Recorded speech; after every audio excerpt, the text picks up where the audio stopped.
That comic podcast.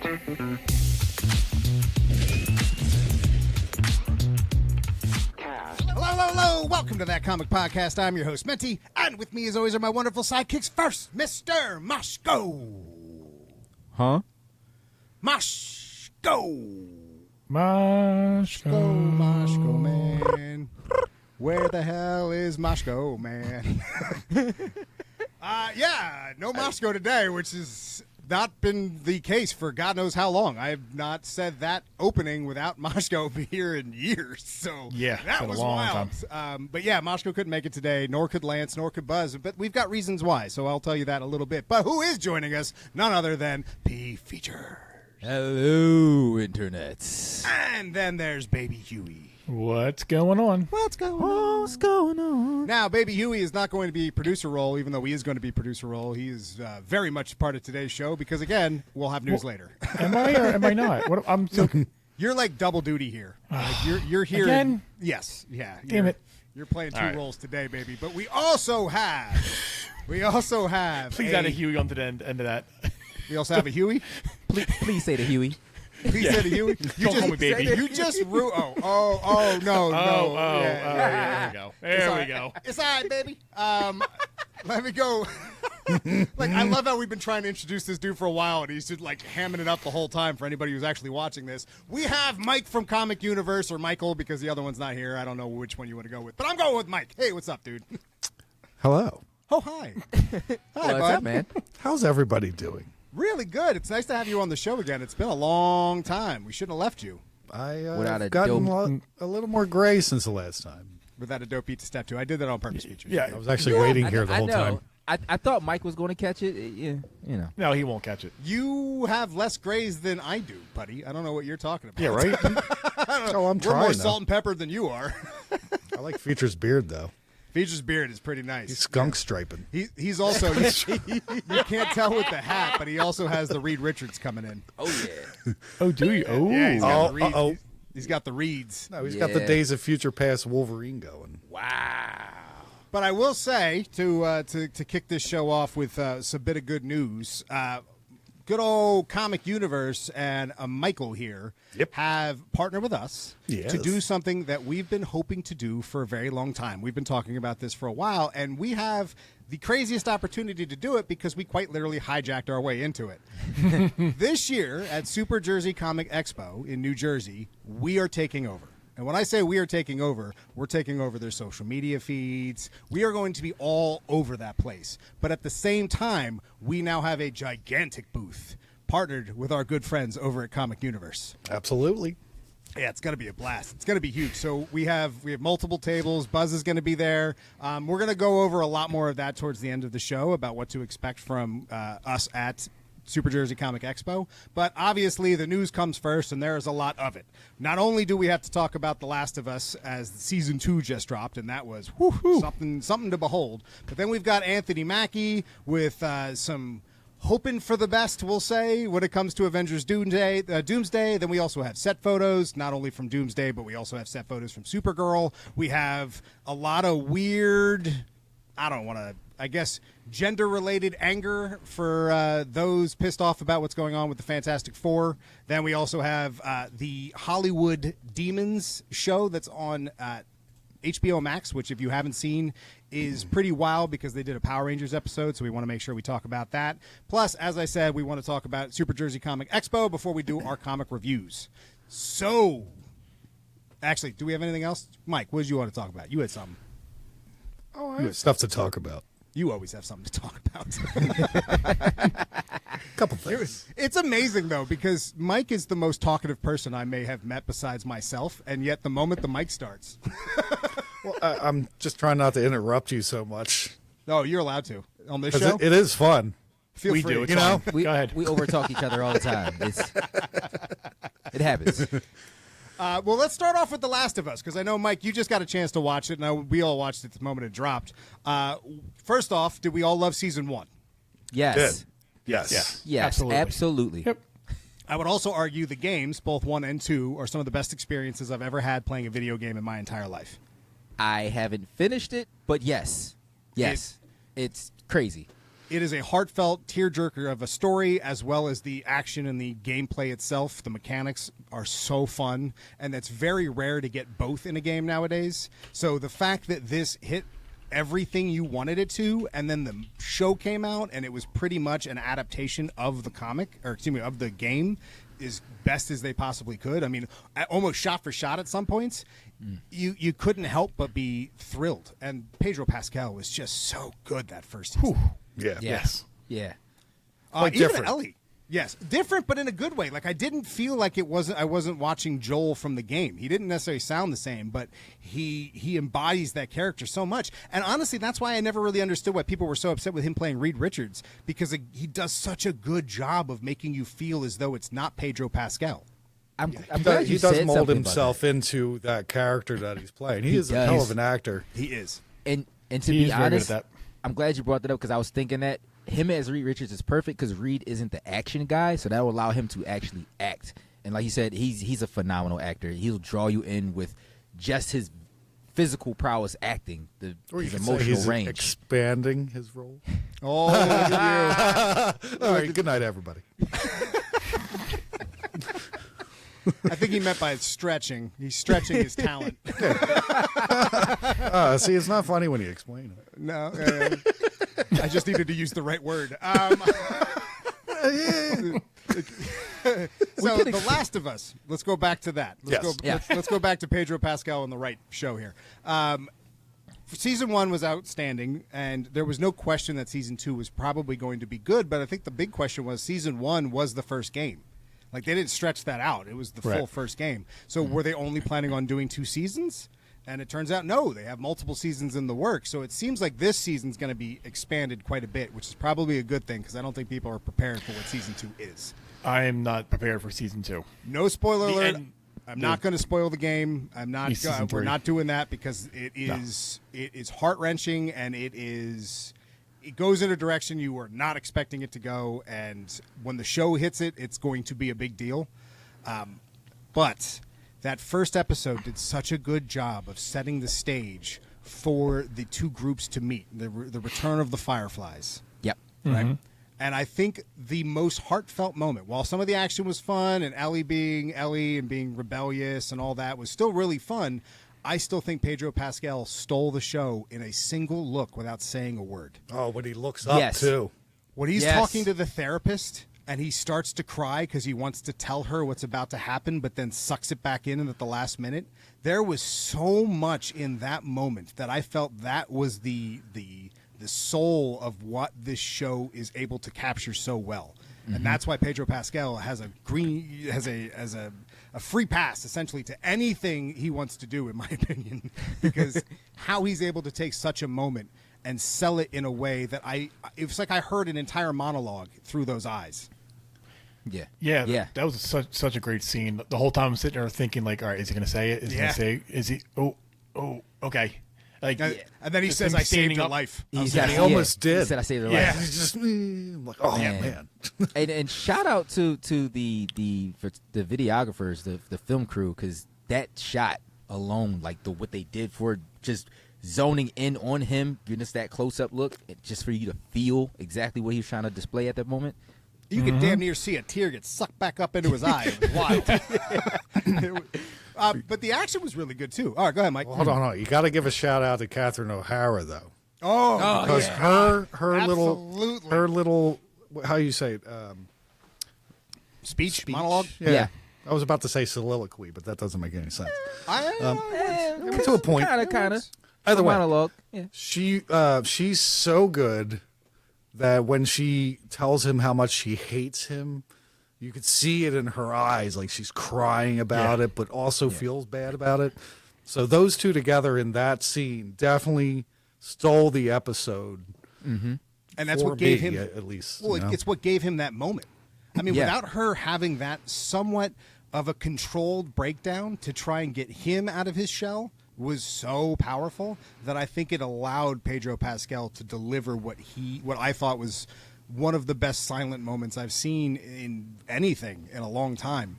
And I think you're right. It's off the back of that performance that she gave, saying how much she hated him because of the loss of her husband. really was an emotional ride more than it was an exciting one, which is very rare for something that's kind of like pseudo zombie-esque. Like, you kind of want the action. And don't get me wrong, the action was great, but that wasn't the moment I was excited to talk about, and I think that's what makes this show special. Yeah, but also kudos to the actors. You know that like they just nailed that. Bella Ramsey too. I love Bella Ramsey's moment when she was like, "I don't need your help." Yeah. Oh, at the end? Yeah, and then even just watching just the despair on Pedro's face again, like the dichotomy between those two. And by the way, nailing it as far as what the game is like, nailing it. Okay, I don't play the game. You know, like I want to play the game. It's a little different. I will say that the setting on some things are a little different, and the way that you follow characters is a bit more expanded, because obviously in the game you're kind of walking with characters through different places and learning about, like, with the Fireflies and you being part of there, because that's what's so cool about the game is that you play some of it as pseudo villains, if you want to call them villains. I mean, you'll see as it goes further. Actually, they do a pretty good job of explaining why they aren't really villains, but why they're still hunting Joel. Like, they weren't necessarily the bad guys to their eyes. To them, they saw Joel come in and just wreck all of them. Yeah. Right, but like we say, every great villain doesn't think they're the villain. Sure, but are they really the villain, or is Joel the villain because he wouldn't let But Ella he be who feels like the villain. Well, right. He Well- feels like the villain in you're talking about that scene again. and that's why Because all of that he did, everything saving her. spoiler alert You for know, the first season. Oh yeah. Throw that in there real quick. You caught me. Just want to throw that out there. But like that's the culmination of that. Like he's struggling with. He doesn't see himself as a hero. He doesn't see himself as a good person. Honestly, he's trying to figure it out, trying to heal. I mean, in that aspect, in that traumatization that he's gone. No, he through. doesn't. I agree. He's convincing himself he is. Like trauma. The trauma he's gone through. when he's talking to the therapist, he's trying to convince himself of the story that he's telling himself, because he's not telling the truth. And the truth of the matter is, what he did is arguable on both sides. You can say he's the villain and you can say he's justified. That's what makes the ending of that game so good. Don't get me wrong. I'm Team Joel. I can't say I wouldn't have done the same damn thing in Joel's position. I agree. But I also understand why Ellie's pissed. Well, wait, hold on, I wait. can wait. agree with So that too, though. Well, wait, because and this is what I don't know why she's pissed, because I didn't get that far in the game, but like She doesn't believe Joel. okay, She doesn't believe. That's how season 1 ended. Right. Remember, he went through and wiped out the Fireflies because they were going to kill her to try and extract the the cure. The cure. Thank you. Her blood. Right? Yeah. And he then said, "No, it was something completely different, and we had to get out of there." And it was, and then she was like, "Are you telling me the truth?" And he went, "Yes." And she doesn't believe him. Yes, and she swear has on your every life. right not to. So again, this is why it's so good. And it's honestly, anybody who has children in their life will be Team Joel. Yeah, I mean, Anybody. because he lost his daughter early on in the seasons, and he was still dealing with it the entire way through. He didn't even want to deal with Ellie at the first, but she grew on him. Well, and that's what's so amazing, even with the speech to the therapist, where he's talking about like acting as though she's his daughter, and the therapist had to kind of check him, like, "That's not even your daughter," and she's acting like teenagers act, dude. Like, I don't know what you want. You're right. Yeah. So I mean, I get that. Like, look, this is such a simplistic version of it because I don't actually have kids. But when my one niece was like, "I don't like Star Wars anymore," I was like, "Oh, okay." She's like, "Star Wars isn't cool anymore," and I'm like, "Oh, yeah, okay." That hurt. That was how we bonded. I was so excited to show Star Wars stuff to her. But, But, as the that's okay. uncle, you have to sit her down and explain to her why it's still cool. It's okay. She'll come back around. She was Ahsoka for like 3 years straight. I did my job. Nisi Poo, you're wrong. did my Star job. Wars is fantastic. We're going to start with Empire Strikes Back again. Now, sit down and watch this. You're going to learn. Go ahead. I want to ask, right? Because we do know that there's a season 3, and we don't know how much of the game we're going to get in this season. Do you think them creating a new storyline or story arc to the show how would you feel about that? Do you think it I should don't go think we further? have to worry about that right away. Something tells me that this season's going to end with the thing that I'm talking about. That I You don't think? want to. I do, and I think they're going to stretch it out to get to that moment. So I Because thought season 3 would end with that. No, I think they'll get 2 more seasons out of the game because there's rumor of a new game coming out. So it's not possible. It's possible that they're involved in that. It's very possible they're doing this a la Game of Thrones, where the last book wasn't written and they kind of just went their own way with the direction of the creators, which was horrible. The showrunner, the end of it was. Yeah, the showrunner of Last of Us, I forget his name. He was in Mythic Quest. He was the he was the game tester in the first few episodes that eventually gets fired. That remember in the COVID episode where he helps create the machine that goes through all of their screens. Yeah, anyway, he's actually the showrunner and also the writer, and he already said, "Look, I'm in it for the games, and I want to be as true to the games as I can. If they want to keep telling stories." Neil Druckmann, he's also the creator of the video game. Is he? Drunkman? Pull up his picture. What are you looking at? Pull up. I can tell you real quick if it's him. I can tell you real fast. And since we're on YouTube now, baby Huey, go ahead, pull that bitch up. I will pull that up Language for you. Sorry, my bad. Sorry, YouTube. Language. Not Wasn't even me this time. The podcast people are used to it at this point. Right. YouTube's still new. But while baby Huey gets, that's him. Oh, he helped create the show or the game. Wow. Yeah, that's him. Oh, Druckmann. That's absolutely him. I thought you said drunk man. Drunk That's man. what I thought he said. I was drunk, man. That could have been his character on Mythic Quest. But yeah, no, that's absolutely who I'm talking about. And he's like, I don't really necessarily need to do more, but if they want to, have at it. Good for you. So he's out, and that's not necessarily a bad thing. If we get 2-3 good seasons with him at the helm, I'm fine. And they're already doing such a great job of adapting it anyway. I just don't want the season to end that way. That's all. It's going to. Wow. I feel like I know what you're talking about because I remember. Here's the thing. But I don't want that. If I'm wrong, it's going to happen like episode 3. No, It happens so early on in the game. Oh, wow. So it's going to happen soon. If I'm wrong, then it's going to happen pretty quick. I don't think they're going I to hate you because you're right. No. If he's got to be wrong about this one thing, let it be this. It's no. I want to be wrong. They're going to Negan us. Yes. They're going to Negan us. Oh, I That's hope what they're going to do. We'll see, because Negan unfortunately ruined that show, even though he's the best part of the comics. And now I'm not saying Not that Jeffrey first Dean Morgan. episode, though. Not saying Jeffrey Dean Morgan. Well, actually, that first episode. Well, no, the first episode you see him in. Yeah, He's in the beginning of season 6. He's at season 5 when he shows up at the end, and he has the great speech, and then he kills the cameraman, and everybody was furious. Like, are you kidding me? And then Scott Gimple comes out like, well, that's the end of that story. Who he killed is the beginning of the next story. No, dumbass, that's a climactic moment. That's the third act end. Like, that's not how storytelling works. You just wanted to make sure we all tuned in for the next season because That's you're losing exactly a what he million did. viewers every time you go on break. And So, that's anyway. the last season I will watch. Nothing pisses me off more than the end of The Walking Dead. Sidebar, that was the smoothest sorry dumbass moment ever. Sorry, dumbass. Scott Gimple has done some awesome. Scott Gimple to me is very much a Kathleen Kennedy to some degree. Ooh.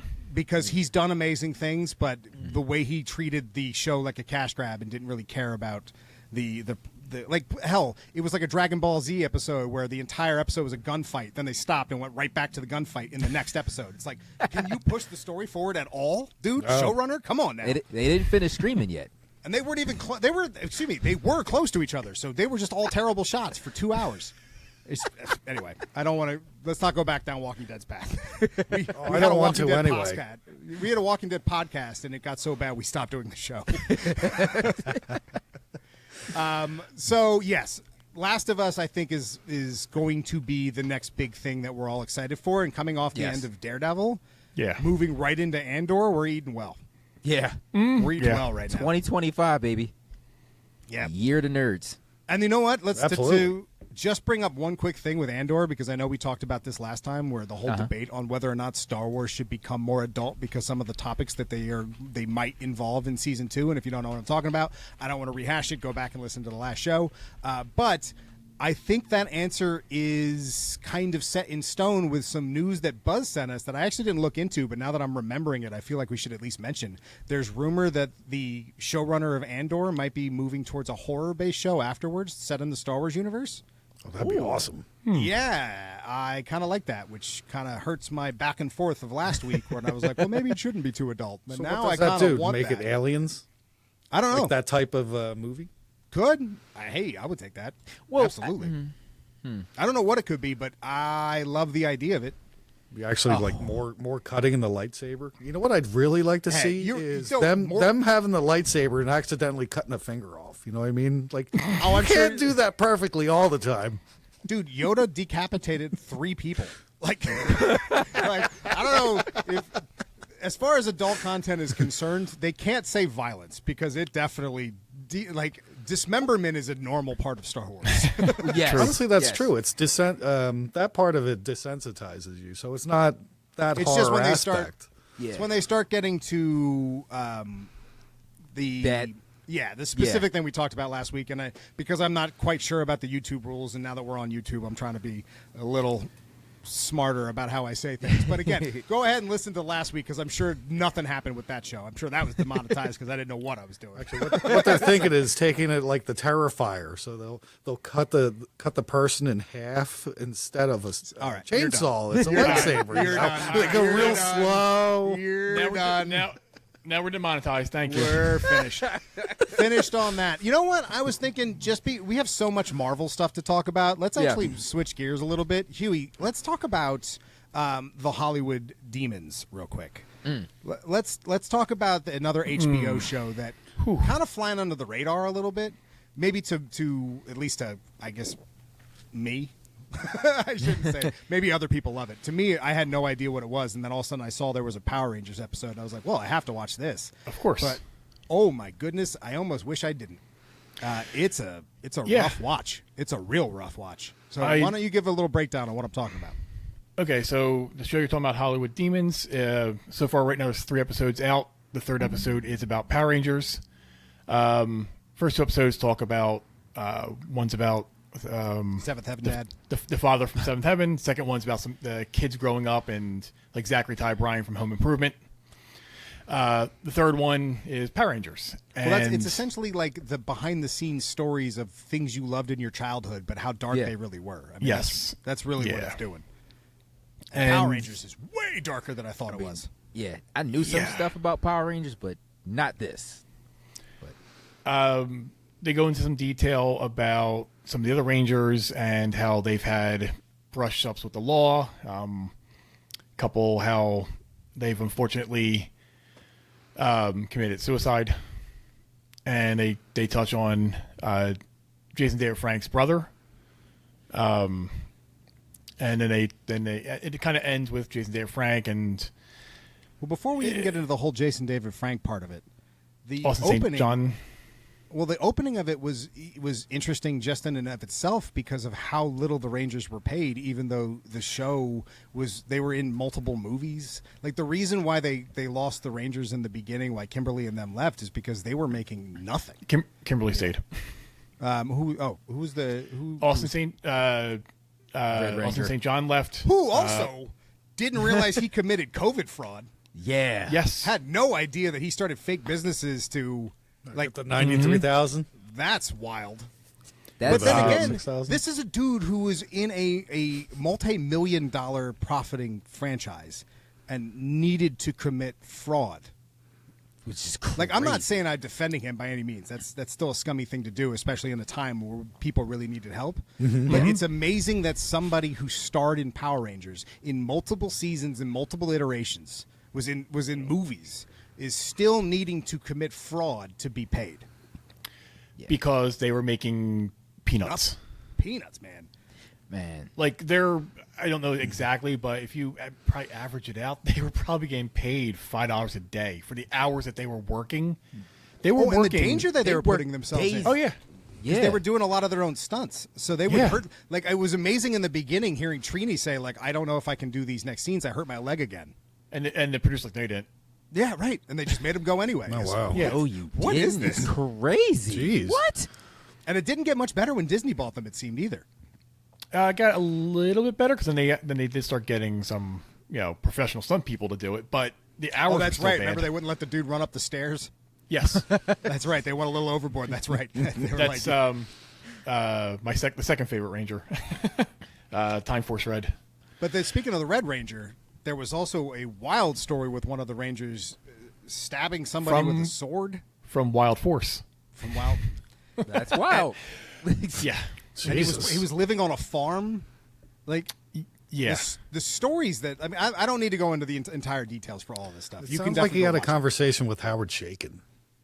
What? You know, he started bitching about Star Wars, and Oh wow! you know, and he's just like, I only got paid $1,500 for all that. You know what? That's probably not far off from the truth as far as how much he got paid. Because again, no, he was a little later on. He might have gotten a little bit more. No, but I it know. isn't. He got $1,500. Oh really? Yeah, Wow. he stated that I actually he said that when I met him. Wait, you met him? Yeah. What? At Terrificon last year. Howard Chaykin was signing books and all that. I have a book signed by him right there.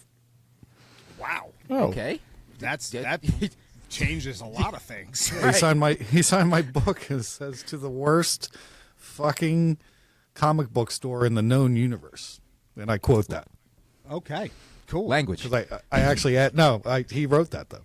Because you asked him to. Yes. Well, I actually I just asked letting him you to. know that all I the asked people him who to are- put on a little flair on it, but I asked him to put to the worst comic book store.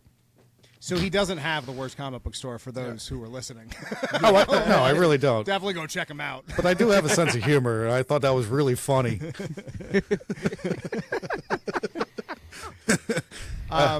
And by all means, I do have to attest to Howard Chaykin. He is a fantastic human being. I love him for all his satire and angst and hate.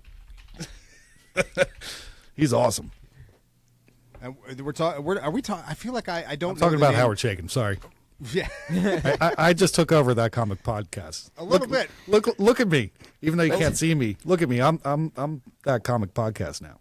All right. Well, let's shift back to Power Rangers then. No, let's reel this Huey, back. bring in. us back in, bro.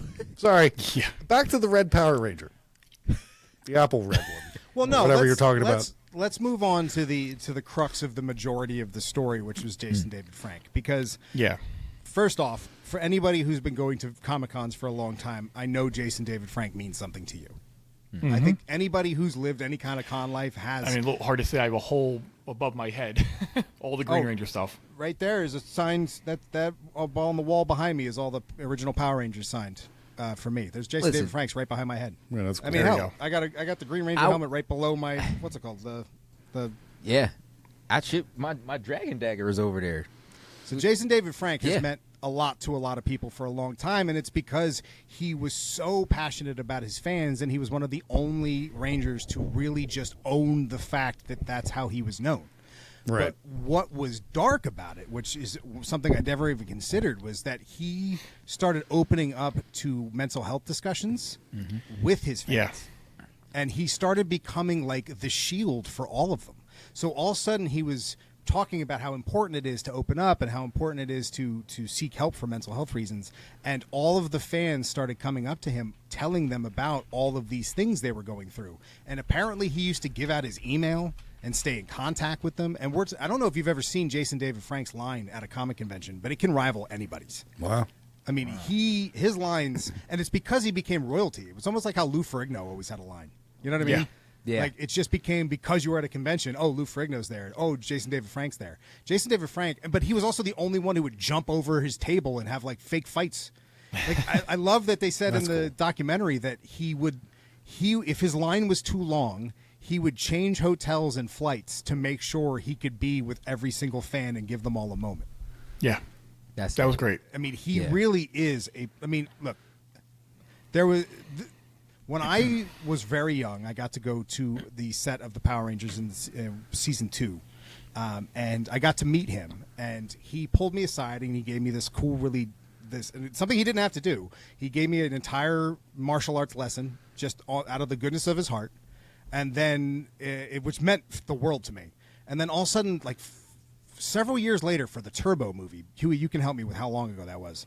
I moved I to. want to say 97. I was in California at the time, and I saw him again at the premiere of it, and he remembered me, and he asked me about the 97. things that he taught me, and I'm like, how the hell Wow. did this dude remember that such a simple moment, on a throwaway moment on a set with the kid of the guy interviewing you. You know what I mean? Like That's it's amazing. He But just that was really almost like 4+ years later. incredible. That's special, man. He Yeah. was an incredible human being.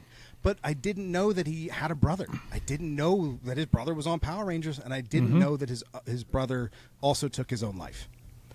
And I didn't realize how much of that mixed with the fans' own torment brought him to darker places than any of us realized. And Yeah. the saddest part of the episode was all of the other Rangers hearing one of his final videos talking about fighting demons. And none of them had seen it before. No one noticed. No one realized of what he was talking about and how important it is to fight, and you're fighting all the time. And you could tell that life just weighed on him. And not only that, can we also just bring up, they didn't bring this up on the show, but I almost kind of wish they did. He was really disheartened by the way he was being treated by the Power Rangers franchise towards the end. I mean, Yeah. they were really just pulling the rug from underneath him and just like, oh, you made a lot of cool stuff. It's ours now. Yeah, they did treat him like crap. Yeah. Yeah. I mean, they turned his he had a movie idea of like a grizzled. They turned it into a comic book. They stole his idea and turned it into a comic book. Remember that there's a leaked video of him going like, "We own Lord Draken. I want him off of IGN's website." Yeah. Because they just stole the idea right from out from under him, and that's par for the course for Saban and Power Rangers. Man, they didn't seem like they gave a crap. It's wild. That's Yeah, and at the crazy, time man. when those comic books were out, it was Saban again. When Draken came out, it was back to because it went Saban to Disney, back to Saban, and now Hasbro owns them. Can we also just take a moment? He was mending some fences with Power Rangers when Hasbro took over. Because they had released his Master Morpher, the one he used his last episode where he changed into all different Rangers. He recorded special lines just for that, so he was already making he had a good relationship with Hasbro. Well, I think Jason David Frank is one of the best human beings to have ever graced Comic-Con. Yeah, I think he is one of the best role models I had growing up. Because I mean, what does the Green Ranger teach more than anything else? That even if you start out as the villain, you could become the most important of all. Yeah. Yeah. I agree with that. He embodied so much, and it's a shame to know how much pain he was going through on behalf of everyone that he loved, and the people that he loved were in the millions. His story is wild, and it was very touching. I won't lie, I teared up several times watching it. Especially if you grew up same. loving the Power Rangers, man. It was a rough watch. It was a rough watch. Yeah, because like I told you guys before, I've dealt with that type of stuff mentally. So, with that being said, though, if anybody has any of those types of feelings, make sure you please reach out. Hell, even reach out to us. Yeah. Yeah. Talk to someone. Yeah. You can also Please. reach out. 988 is a new suicide prevention line. So, talk to somebody. Thanks you for doing that, Huey. Thanks, Huey. I appreciate you throwing that in at the end. All right, one last little moment from Jason David Frank before we move on. Okay, so let's take let's shift gears here. Let's start talking about the MCU because a lot of things we need to talk about. First off, after Anthony Mackie's Brave New World, he's promising a return to the old Marvel feeling. Now, I'd like to just start that I liked Brave New World, and I really don't care what anybody says. I went on a national radio show defending that movie. You did. Yeah. I think that's a better movie than anyone's giving it credit for because of what it had to work with. It's the same reason why I say Days of Future Past is a great X-Men movie, even though some people don't like it because it has so much it had do. Oh, I agree with that, though. That is one of the better X-Men movies, honestly. And it had to do a lot. It had to do so much. So even the things you don't like about it are because it had to fix other problems. True. Okay. I feel like that was for me. It really was. Because Brave New World was the same thing. Brave New World Yeah. was a great sequel to not only Captain America, but more importantly, The Incredible Hulk. And if you don't go into it looking at that, and you just thinking you can see a brand new movie for the first time without any follow up, you're sorely mistaken. You have to do a lot of work to watch that movie. You can even include the Eternals in that too. Yeah. There's no even. You have to. You have no clue. Yes, do we have to? 100%. Yeah, no, you have to because it answers the 100%. question. It answers the question we've been Of the Celestial. talking about. This movie is to do homework for this movie. You need to watch 1, 2, 3, 4, 5, 6, 7 movies and a TV show. And the fact that they made an entertaining movie that was coherent is impressive in and of itself. Yes, but it was also a lot of fun. So all this naysaying, I hate it. He was a phenomenal Captain America. His Sam Wilson is better than I think he is in the comics. I think Anthony Mackie is a leading star. I don't care what anyone says about that. Yeah. I feel as though he's getting unjust hate for a movie that he did outstanding in. I agree. I agree. I felt sorry wholeheartedly. for the cherry blossoms that they all destroyed. I mean, why? Did you have to? All right. So what did he say? He said we're supposed to go out this week, and we'll be there doing it. Everybody's excited. I feel with the script and having the Russo brothers back, it's going to be great. I'm really excited for what this project is going to be. It's going to give the audience that old Marvel feeling that they always had. Thank you for adding that, Anthony Mackie, because I do kind of agree. I think people are just so used to the MCU now that they find reasons to hate it. Yes. Yeah. They've given you enough reason. Not really. Not really, though. But some of these movies are not one that great. fantastic movie. The rest have a lot of great things. There's only one that I don't have many good things to say about, which is Thor: Love and Thunder. See, I like that. So I see that was the I worst. put the blinders on. I even like the Yeah, but see, you put the blinders You on. That's put the point. blinders on for Thor: Love and Thunder. absolutely. Yeah, no, That's that's a the crap listen, movie. that was the worst of the worst. If you could put blinders on for Thor: Love and Thunder, you have to give Brave New World a better chance than that because that was a better movie. Oh no, I didn't knock Brave New What are the World. I worst actually movies? enjoyed it. I enjoy these movies, and I have my opinion on them because I love Deadpool movies. Mm-hmm. They are so silly, so nonsensical that that's up my alley. But when you get to like the Avengers Endgame or anything of that sort, yes, they were great. But how do you really follow up that No Way for Home. your next phases? And honestly, they didn't really live up to the expectations. No Way Well, no, Home. that's Loki not season true. 1, Loki season 2, WandaVision season 1. All these things were great. No, really, they were phenomenal. They were really good. But the Moon Knight. the I didn't look. flops- I'm not a big Moon Knight fan. Well, yeah, but that's because again, I feel like there's a lot of factors that go into that, and there is this weird. There's this. I don't even want to call it weird because it is justified reasons. Don't get me wrong. Anyone can dislike anything for any reason they come up with. I mean, if you don't like it, you don't like it. I get you.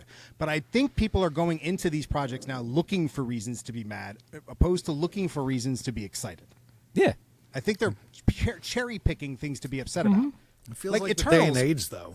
Yes, It I is. agree. It is. It's so morbid now. We're going to talk about that later on with Fantastic Four. I got Yeah. plenty of thoughts to talk about that.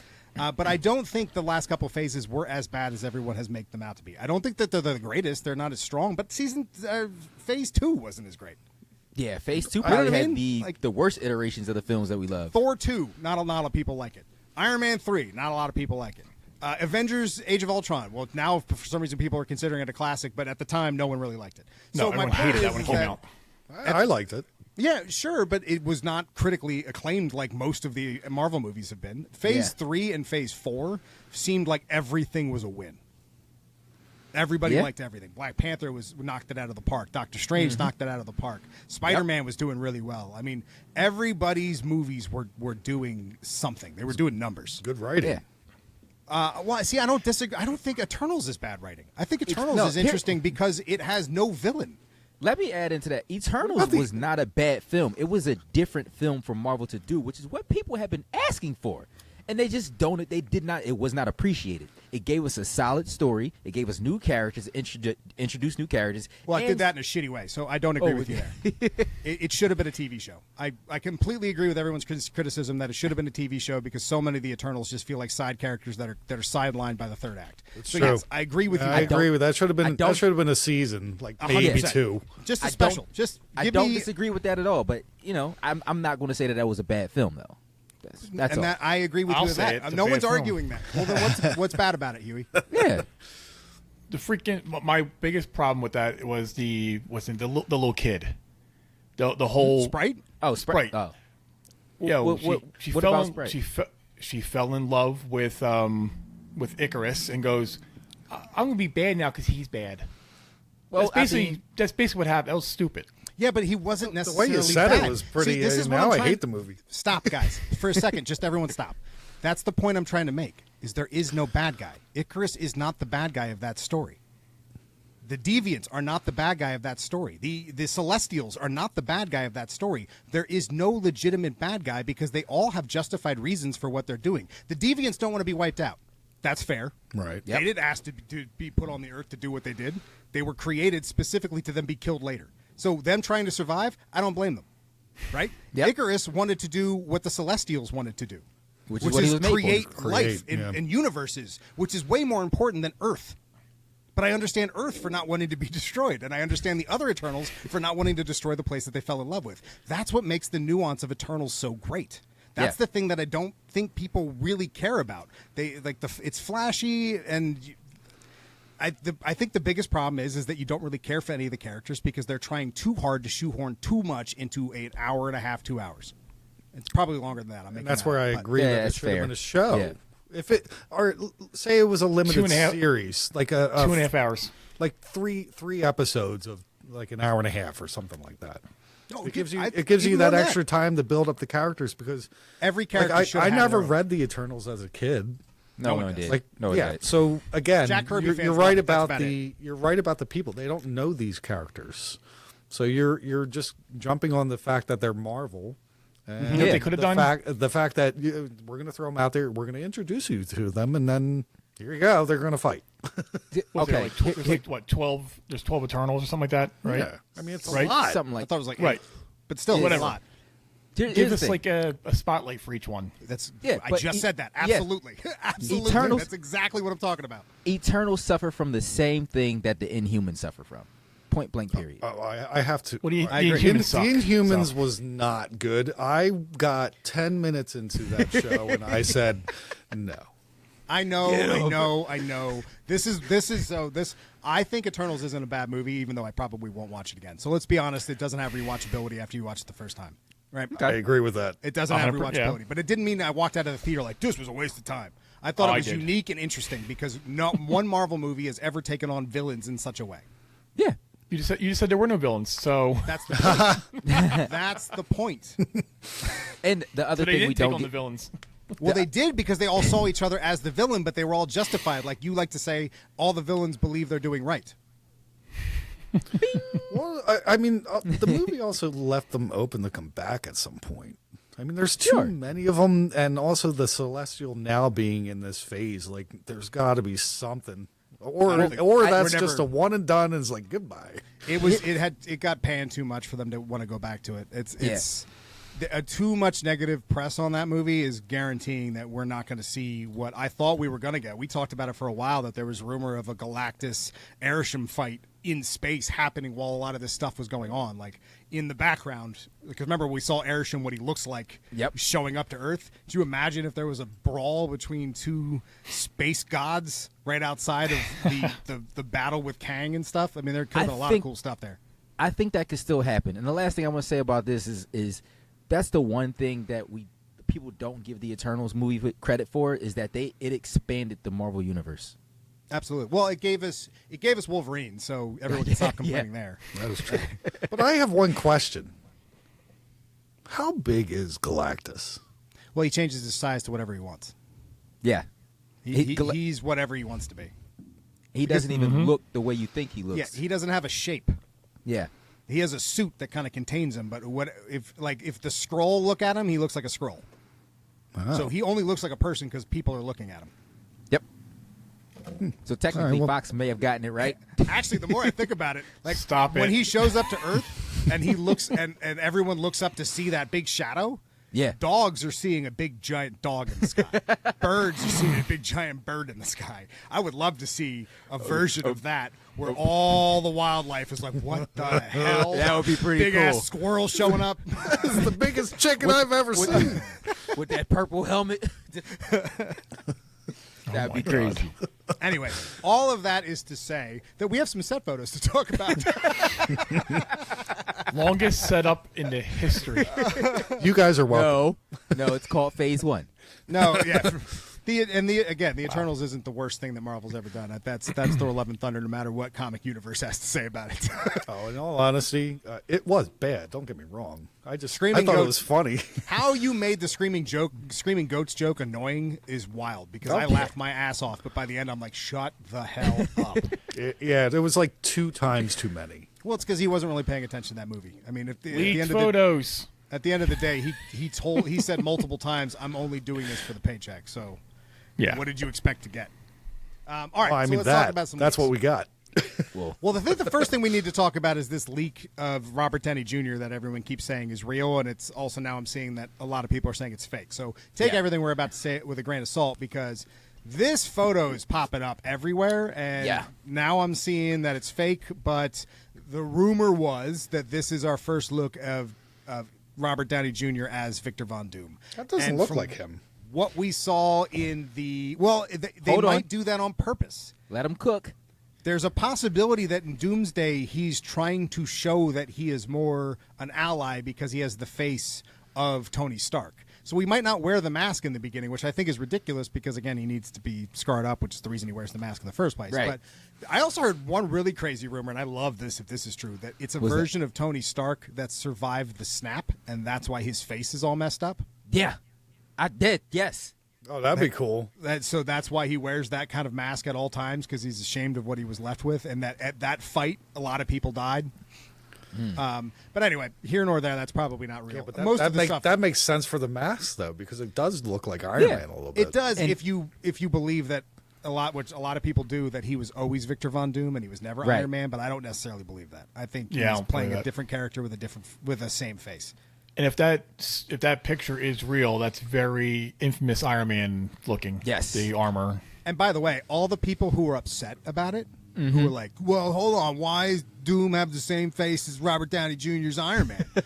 Because the same reason that Captain America and Johnny Storm were in the same universe at one point with the same face, and they made a joke about seeing him. Like, you can't be excited for one and then be pissed off about another. Right. It's the same. Flame on. What Right. the? Yeah, exactly. And That then was they're going, awesome. Well, I hold couldn't on. stop laughing. That was so good. That Doctor Doom, and honestly, he might show up as Johnny Storm again. There's rumor that he's going to be in Fantastic Four. So if they do get multiversal with that, and the rumor is he makes an appearance, it's possible that we get his version of Johnny in another alternate universe. So, and I think they would do that to show that you can have the same face. I think that's an important aspect of bringing some of those older characters back and having them portray these older roles. Is that it adds a more realistic element to what seems like it's impossible to pull off of turning Iron Man, the most beloved MCU character, into Victor Von Doom when we all know, nope, that's Iron Man. Right. So much so that it's hard to see Robert Downey Jr. in anything outside of Oppenheimer and not think of Iron Man. I'm Sherlock Yeah. Holmes. Sherlock Holmes. Oh, yeah. No, that's for me. That's Doctor Strange. That's funny.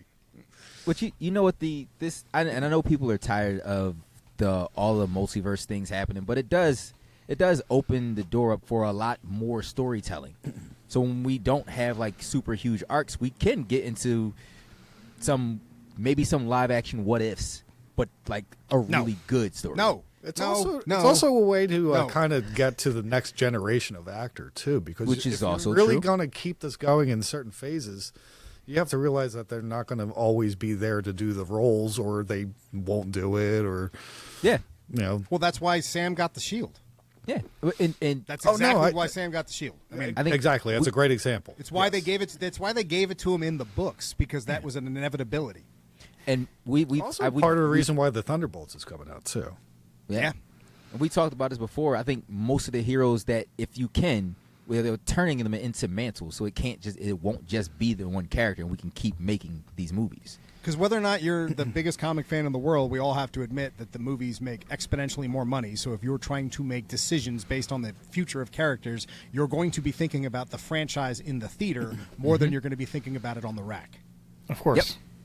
So they're making decisions based on making sure characters can survive longer than the actor. But I would also argue that that's why they need to speed run to Secret Wars right now and reboot.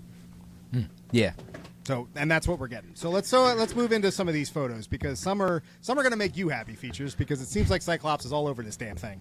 Yes! Seems like all we're getting is pictures of Cyclops. We got a set leak, we got 2 shots of Cyclops, and we got a fake Doom. Which begs the question: does Cyclops really suck? No, he does not. Suck it, Lance. Well, I who mean, look, knows? this picture doesn't suck though. No, that picture does not suck. I love how we were like so focused on this that none of us realized that Mike's not at his mic. I saw him leave. He's just He not was. here. I think he was doing the pee-pee dance. He was like, There is rumor that Magneto is going to play a big role in both movies, because remember the rumor is that he is going to partner with Doom. This is how I think it's going to go, especially with how some of these set photos are showing up. I'm thinking that Monica Rambeau is causing an incursion between these two Earths, so it's going to set up AVX. Yeah. Doom is going to show up and say, look, you guys have to do something about this. You have to either destroy this other world, you have to fight them in order to save your world.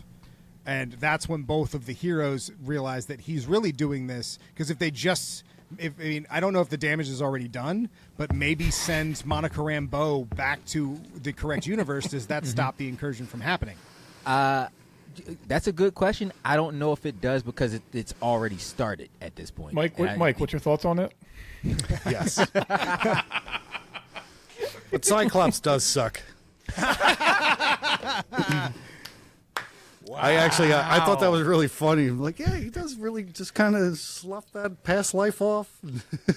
Well, it's fun seeing him with Wong. That's fun. Yeah. I like seeing him with Wong. Wongers. I'm hearing rumor that Halle Berry might actually be in the movie, though. Apparently, they're not able to reach a deal with her, so Nice. she might not be there. And it also seems like the rumor is that the X-Men team, and again, this is rumor, take it with a grain of salt, but the X-Men team is going to be the heroes that we already heard of, plus people from the Brotherhood of Mutants What? to fill out the rest of the team.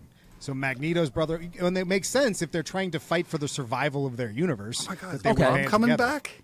They may, Nothing moves the That'd be blob. awesome. Which blob are we getting though? I know they never Like did the- Injustice at all. No. Wolverine Origins or Yeah, it was Wolverine Origins did wasn't it? nothing justice. Did you just call me Blob? I'm flattered. I'm flattered. You know what? There's one outside of the box leaked photo that I feel like we should talk about, even though it has nothing to do with the MCU, but it is, I think, more exciting than the Doomsday set photos. Has to be Supergirl. Oh yeah. And I know that sounds ridiculous, but those Lobo pictures. Jason Momoa, like we've always said, Jason Momoa is going to be a great Lobo, but Yes. actually seeing him as Lobo, good lord, like she's Phenomenal. perfect. He knows- She's ripped right out of the books. She looks And outstanding. that They didn't suit even put in looks- any makeup on him. Yeah, right. He is Well, Lobo. He's listen. These leaked Supergirl pictures. There's some concept art that came out that leaked out like a month or so ago. That looks like the suit. So the concept art has got to be real. Awesome. I believe it. I like believe the it. thigh high boots and the skirt. That's classic She- Supergirl to me. And it's Woman Tomorrow, right? Woman of Tomorrow is Yeah. what it's based on. Yes. It looks exactly like that costume as well. I mean, I think James Gunn is still doing a great job. I think he is still on target with what he needs to do. And regardless, looking at Lobo, good Lobo. Lord, Man. tell me how that Lobo is not perfect. Yeah, that's awesome. Bro, Like, that is spot on what I would want from Lobo. The bite kind of sucks. first Yeah, off, we need no, the that's- space hog. I see the green on there. That's gonna get. That's not going to be how the bike looks. Oh, I'm pretty yeah, sure you know what? I didn't see. the pipes are Yeah. going to be Like, Yeah, send but- it Seeing a out. picture of a bike, motorcycle. That's it. Isn't it sentient? Yes. Yes, I think it so, is. Yes, Where's it like, is. It looks like just a dirty old bike. How did he get that dirty old bike on a different planet? Well, that's what Features is saying. It's It's going to be CG. it's all man. CGI. It's, Yeah. it's what, the pipe? No, you're Yeah. gonna the motorcycle's gonna look different from Yeah. a picture of Jason Momoa. You know what I mean? Well, let's hope, because that motorcycle does not do it justice. Oh, That, I when can't wait to think see the movie and rub it in your face. I don't want you rubbing anything in my face. That just looks like a. Hey. I think we're. All right, let's switch gears here and let's talk about why people are upset. Because All right. people are really mad about gender politics in Fantastic Four, and I don't really know if they have a point, but you guys tell me. Because we have weird news with Vanessa Kirby and we have weird news with Joseph Quinn. One of them I think is ridiculous for people to be mad about. One of them which I don't know how. I'm kind of on the fence. So first off with Vanessa Kirby, she said, let me get the actual quote up here. Vanessa Kirby, in an interview with Entertainment Weekly, said, if we played an exact 70s Sue today, everyone would think she was a bit of a doormat, which is true. Yes. So figuring out how to capture the essence of what she represented in each generation, which, by the way, each generation she became more and more powerful to a point where she is the most powerful person on the Fantastic Four. No question, no debate. She is the strongest member of the Fantastic Four. No. Nope. No, she Nope. is. Nope. No, she definitely She is. can kill you with a thought. She would. I mean, she Yes. is by far the strongest person. Dude, you read Steelheart. Tell me that Prof wouldn't wreck people. Yo, Prof would definitely wreck people. I'm sorry, that's a really out there Brandon Sanderson thing. But he has the same exact powers of Sue, of force field manipulation. And what is he Yeah. able to do with that is some wild stuff. So Yeah. Sue can do all that and more. Sue was able to like stop the Celestials' attacks through her force fields. So believe you me, she can hold her own better than most of the rest of them can. Now, yes, Johnny can go supernova. Yes, the Thing has knocked out the Hulk with one punch, but he also broke his arm. And you can't really kill Reed. It's Yeah, too you spongy. Yeah, he can't really. I mean, what did we learn from the Maker? That he's just a sack of bacteria Yeah. inside and that the rest of him is just nothing? Like, Yeah. he's, When we found that out, I was like, well, how did they make a kid? that's a good point. That's a very good point.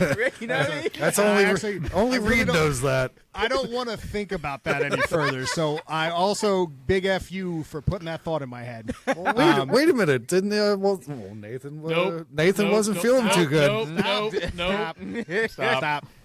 Anyway, the last line she says, she said, in essence, capture the essence of what she represented in each generation, where the gender politics were different, and embody that today was one of the greatest joys of this film. Now, a lot of people heard gender politics and lost their minds. It's wild to see people jump to conclusions with a line like that because yes, Sue Storm was a doormat. So was Jean Grey until Yes. who took him over? Chris Claremont. Yeah. You know what I mean? Like Yeah. Yeah. they Sue very much was the damsel in distress on the team. It's why Namor's popular. Tell me I'm wrong. You're not wrong. You're not wrong at all. So my point is that to get that character in the 60s does mean you have to play around with gender politics a little bit. And if you are also thinking that they're just going to make Sue Storm the doormat of the team like she was in the 60s, you're out of your mind. Of course it's going to be different. She didn't Yeah. say anything that I think deserves the vitriol I've seen on some people online. I think it's a very weird reason to be mad about the film, and I think it just goes to show how many people are out there just looking for reasons to be mad. They don't even know what that means. They have no idea what her playing around with gender politics to make it make sense in the 60s means. Yep. A lot of people don't know that that was the norm back then. Yeah. Like people, Right. Well- every story had a damsel in distress. Now they're bringing out women who have superpowers in the 60s, but they still have to make that type of story that'll get males. Like Yeah. Right. I've never met a lot of females that actually loved comic books, especially the Silver Age comic books, where to read them and get it, you're like, oh wow, they don't really treat Well, back women then, that great. but now it's a pretty big audience. So, Yeah. of course. And not only is it a bigger audience, but a lot of that has to do with changing characters like Sue to become how awesome Sue is. True. Yeah. Yeah. Like, Sue is one of the best characters in Marvel because of the evolution she made from her inception. I agree. Right. Yeah. And to be fair, right, she could very well start off as a doormat in the movie. And then as she gets her powers, and she'll grow into who she's like. I don't think that's going to happen. That's It might not, but That's a I'm just cop-out. saying That's it's like a every movie. possibility. I don't think that's going to happen at all. I That's think every single movie ever I think made. you're going to see that she is the soul of the movie that's keeping the family together.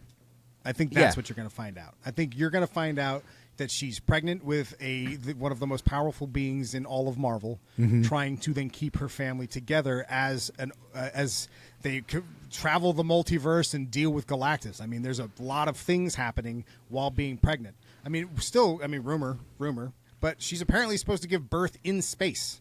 You know what I mean? Like, this movie's going to be wild. So I think everyone needs to calm down with what Vanessa Kirby have to say. Now, Joseph Quinn, on the other hand, I don't know how I feel about this.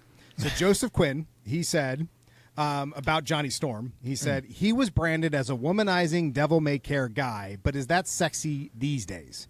I don't think so. This version of Johnny is less callous with with other people's feelings. Now, I hate the idea of taking flaws away from characters because that means they learn nothing.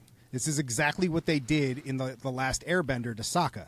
Sokka's whole womanizing, like he didn't think women were strong enough arc is important through the entire show as he gets bested time and time again by the women in his life to eventually fall in love with the people besting him. Like he evolves as a character because of that flaw. To take the flaw away means that no one learns. So if you are upset about people womanizing, like if you don't like that, then wouldn't it be good to show a character that people can relate to? That then changes throughout the course of the film and learns from their mistakes. It's weird to me that you want to remove that critical flaw from his character and not make it a much stronger note in the movie, opposed to just acting like it didn't exist. If they remove that flaw, then they have to give him another one that he can grow from. Yeah, it's always that. They would have to, yeah. Case in point, and an example would be Mad Men. Watch Mad Men. Womanizing, they drink during the day. Yeah. The women are always damsels in distress, but then again, they're smarter than them and they survive. Mad Men is a good example of the times. I'll And never what watch Because it. it era was of time was the that? 60s. It was the 60s. Never gonna watch it. I wish I could. It's way too much talking. It's boring as hell to me. I can't do it. I've tried many times, and I'm just like, nah, you can't. But for Can't what watch we you all are talk talking and about, smoke. it's pertinent to this conversation because the whole show is based on that time period.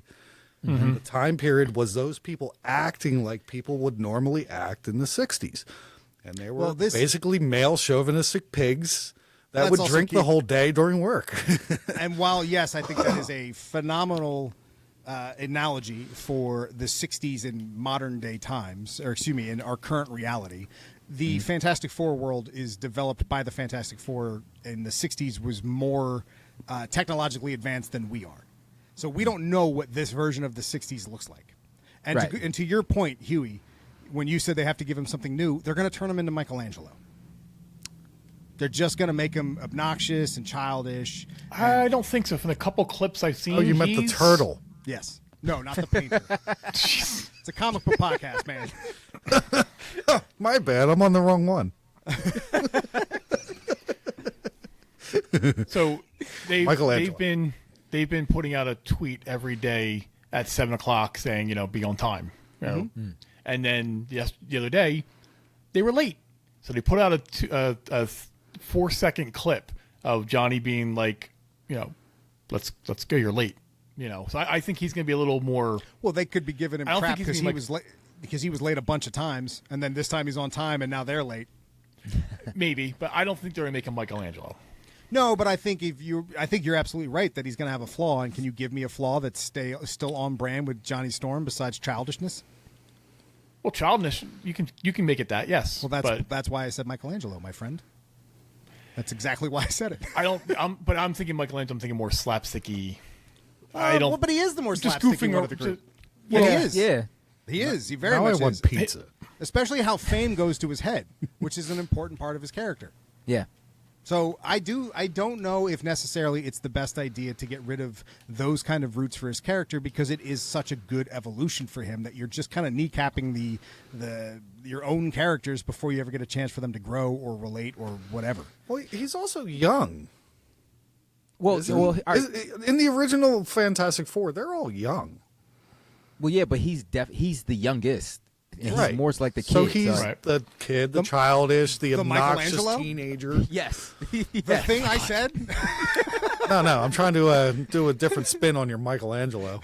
I'm thinking of the painter. But I do want to say that I think a lot of times what we have happening here is definitely just like with Star Wars. It's a division of talking points between fans. I think newer fans to these IPs who want to see what things are like currently, so they're trying to change the characters to fit that. But then there you have the more tenured comic fans who know these characters as they are. That like, well, I don't know what you guys are tripping it's about. such a weird argument. Characters need to change and evolve with the time, otherwise they die and no one talks about them. Do you guys remember what's his name, Mr. A or whatever his name, Mr. Gray, the guy who's everything's black and white. He was an old-time comic character, but there's a reason we don't talk about him now. Yeah. If you don't let things evolve with the times, it'll be the last time you talk about them. Right. True. So it's such an asinine argument to say that these characters can't evolve because they were invented in the 60s. It's like, well, then do you want them to just only be in the 60s? Because times will change and people will not relate to them the same way. So if they do not evolve, they will lose numbers. Right. Right. And that will screw over Mike more than anybody else. That is true. We don't want that. Keep buying comic books, everybody. Yes, keep buying comic books. In bulk, please. From me. So while I think Vanessa Kirby is fine with everything she had to say, and I think it makes perfect sense to go down that road, I do think that Joseph Quinn's comments, or at least the way that they're trying to treat the character, kneecaps him a little bit. I don't think it's necessary. No, you can write the story, make a Michelangelo, it's no big deal. But it does take away an aspect of who the character is that could be important and something to learn from and grow from, especially when you have someone like Vanessa Kirby who's going to be the soul of the team. Right. Right. You know what I mean? Right, Like, there's a good dichotomy there that you're just As long as he ignoring has something because as long as he has something to learn and grow from, he's fine. You're saying he has nothing to learn and grow from. They give him Right. something. He's then got to it's have fine. his Those flaws away, Spider-Man yes. moment. That's the But it's a great different thing. responsibility, you know. it's a different thing to learn and grow from, and I also think it's counterproductive to the thing people want to see. They don't want to show a character being a womanizer, so they decide to get rid of all of that instead of having him learn from that mistake. You get what I'm saying? Like, it's Yeah. just a weird decision to ignore these problems instead of addressing them. Yeah. Instead of using it as a tool to make the change in the world that you so desperately want to see by hiding it. Yeah, you pretty much take. You get what I'm saying? They're taking away the evolution or the evolution of the Sokka's character the same for way. the already. This is what it should be for Right, this but time. the evolution of the character is Johnny growing up. You can have him grow Yes. up other ways. But that's the other thing. But you're They're not so but smart. You're ignoring my point. Yes, go- you're not they wrong, go into Huey, but that space. ignores what I said. Right. I agree with you, John, because they should keep that aspect because he's a young kid. He's also smart enough to go into space. You know, I mean, what? He's also a young celebrity. Right. Yeah. So He's why? Justin Bieber. He's got that air of, you know. Yes, you know what I mean? Yes. Yeah, he's got that air of a little bit of a buttholeness, you know. Yes. Yes. Yeah, and we all love Justin Bieber growing up. The evolution of Justin Bieber, sort of. I guess we should. Well, yeah, new Justin Bieber. Sketchy, but new Justin's dope. No, I feel for Justin Bieber, and he's also Isn't he having a huge breakdown? yeah, like he's Yeah, not. yeah. But I understand what you're saying, features. But like talking right about the now, other version currently, that's is dope, not. right? The, yeah, this is Right. Yes. Sorry. yeah, completely different tangent that we're not going on. All right, so let's shift gears Any here hoozle. because we are way past. Now, luckily, because of this big news about Super Jersey Comic Expo, we don't have a lot of comic reviews, so this won't be much longer. But we do definitely want to talk about what it is going to look like this week. The weekend of April 25th or excuse me, 26th and 27th. I will be there the 25th, but 26th and 27th. That is going to be at the Dome in New Jersey, very close to Six Flags, so in Jackson Township. It is the biggest convention in New Jersey. It's going to have a pretty stacked comic book guest list. So first off, the fact that they're letting us, well, I shouldn't say letting because we kind of forced our way into over. it. Yeah, we kind of, what did Paul call us? His frenemies. So we're kind of. But the show itself is going to be a pretty big deal. It's going to be quick. It is not it's 9 to what are the hours? 10 to 4, 9 o'clock for early entry. Yeah. So definitely get those tickets if you want to get the full experience. And you can definitely buy them here at Super Jersey Comic Expo. But at our booth, we have a lot of things going on. Not only will Mike be there with long boxes galore and all sorts of fun stuff, and we're talking about raffles and giveaways, but Eating bread and getting all fat and sassy. We're already fat. But yeah, right. Problem solved. We got it. We did it. We beat you to it.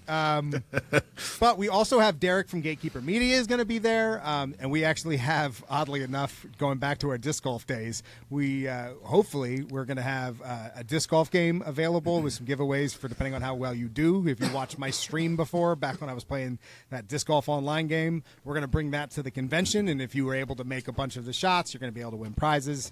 Plus, Buzz is going to be there on Saturday. And Buzz has one of the coolest, and the fact that he just did it, it still amazes me how talented this man is. We were just talking about the idea, and he was like, I just thought of this, and then send me a complete sketch of Superman coming out of Spawn's face, and it's phenomenal. And within like an hour, he had this thing ready to go. But he's going to have an exclusive print there specifically because we've got Dean Cain, but we also have Michael John White's going to be there. So this exclusive print is specifically for this show. And Buzz and I will be stalking Bob Budiansky. He is the writer for Transformers. So Buzz and I have already had our game plan. We're getting pictures and autographs with him. Yeah. Aren't you not allowed within 500 feet of him, Huey? We don't talk about that on the show. We don't bring that up on the actual. We don't want that recorded, Mike. Never. But yeah, make sure you grab one of those because there's only going to be 50 of those prints available, so they are a super limited run. But he also is planning on doing sketch covers, short day, so he can only probably do a few of them. So again, get there early if you do want to get a custom sketch cover done by Buzz. But his prints will be there as well, plus a slew of different Corpsey books. And if you've never read The Living Corpse, it is a horror Saturday morning cartoon. It is a very fun book. That I cannot say enough wonderful things, especially Relic. Relic was such a fun book. And then he'll have a bunch of his other covers that he's done. But, I mean, look, we got Jim Shooter's going to be there, man. This is going to be... There's also a big name I can't announce just yet because Paul hasn't announced, and it's Monday for us. But there's also going to be... that yesterday for us. Yesterday, I think, hopefully, but I don't want to just assume he did. So there's also a really big name for comic heads that's going to be there that all of us have been excited about that... wow, that's going to be the must-hit table of the show, but he's only apparently going to be there for a few hours. So brace yourself. It's going to be... Get in early. Get in there because this is one of those times that you're going to be like, yeah, man, I wish I didn't miss that one. So I really wish I could say it, but I can't. I have a quick story about Paul. Oh, here we go. Oh, boy. This will be fun. So he called me, and I actually had, I got the number. I called him and left him a message. He called me back, and the number came up as Paul. And I'm like, oh, well, my brother, his name is Paul. So I'm like, oh, it's my brother. So I answered the phone. I'm like, hey, what's up, douchebag? and he just starts talking. He's like, oh yeah, so yeah, we're gonna be doing this stuff and this stuff. And as he's talking, I'm realizing that that's not my brother. So I stopped him. I'm like, dude, I'm so sorry. He's like, oh, I've been called a douchebag many times. We're going to be friends. That sounds like Paul. If you've never got a chance to meet Paul and I go way back to an old job a long time ago. But then we got a chance to hang out with Paul at a lot of comic conventions. Yeah. And Paul has gone on to do some really cool things, especially in the Comic-Con field. And this is one of his big things. Like back when we were doing Fireside, he got us into the AC Beer Fest and got us our own ride, which was so much fun. The meltdown. The Fireside Meltdown. Yep. So Paul is an outstanding guy. Paul, I mean, jokes aside, we can't be more thrilled that Thanks, Paul Paul. even Thanks, bro. brought this up. So I'm definitely saying I'm so happy to have met him and about to meet him in person. you'll never forget him. You'll- No, I already don't. I mean, my first words to him were, "What's up, douchebag?" He's also loves wrestling to a point where he used to every Saturday do a stuntman class. So really? he's wrestling size and does what are they called? Pratfalls? What are they called? Paul, Real life fall guy. a little bit taller than I am. I'm 6'3", and Paul's a little taller than I am, and a little bit like And he's built. muscle So, big. Yeah, yeah. he's built. Nick. He's a big guy. He's a big guy, but he's a teddy bear that'll punch you in the face if you deserve it. Sounds like all my friends. That's to be fair. To be fair, yeah. Good dude, very good show. Every time I've seen him, it's always been a blast. So I hope that we get a chance to see you guys at Super Jersey Comic Expo. As you see, the lineup is stacked if you're comic fans. Plus, we got a lot of fun things that are going to be happening while we're at the show, and we're going to be flying around the floor causing chaos every chance we get. So we've got free reign. I don't know what that means yet, but I'm excited to find out. That's exciting. I'm very excited for this. Yeah, it's going to be a hell of a show, so definitely make sure, again, April 26th and 27th, that's Saturday and Sunday. It's only a couple weeks away at this point. Definitely worth it. 1 week. 1 week. And then, hey, go to Six Flags. Go on Friday, go to Six Flags, and then head over to the comic convention. That's a hell of a weekend, right? Yeah. That's a good time. All right, let's switch gears and let's move over to comics, and let's do this real quick because while this was a good week, because of all the comic convention stuff, I have only read 3 books. So I don't have as much under my belt, including Ultimates. I can't believe I didn't read Ultimates. So Really? feel free to spoil stuff. I did it to myself. It's okay. I'm not taking the headphones off. I did it to myself. So let's start with the ones that I did read. Absolute Batman 7. Whew. Outstanding. Yes. Outstanding. I got chills. But seriously, I did. It was just the last page was just everything you wanted it to be. Like, all right. New Mr. Freeze is pretty gnarly. Yep. Great And I origin story. love that it's Arc M. Yeah. Yes. I love that. I think that's a fun little. And I like the way that Bruce's friends are like the All fact, the bad Ozzy guys? and all them, all the villains in the normal universe, how Yeah. they see and treat him. And you can kind of see the divide starting to happen more, that they all know that he's Batman now, which is Yeah. an interesting dichotomy if they become actual villains, that his whole rogues gallery knows his identity. Yeah. Yeah, that's Yeah. That's yeah. That's a very big change that I kind of love. So that's super exciting. I thought that book was an absolute win. Yes. Anybody else? It's gotten Anybody? spicy, I'll tell you that. Super spicy. Caliente. Yeah, but like a fishy swa, like a cold soup. You know what I mean? It's Well- spicy, but it's still cold. Oh, no. It kind of hit you real good at the end to wait for number 8. Yes. Oh yeah. Yes. Yeah.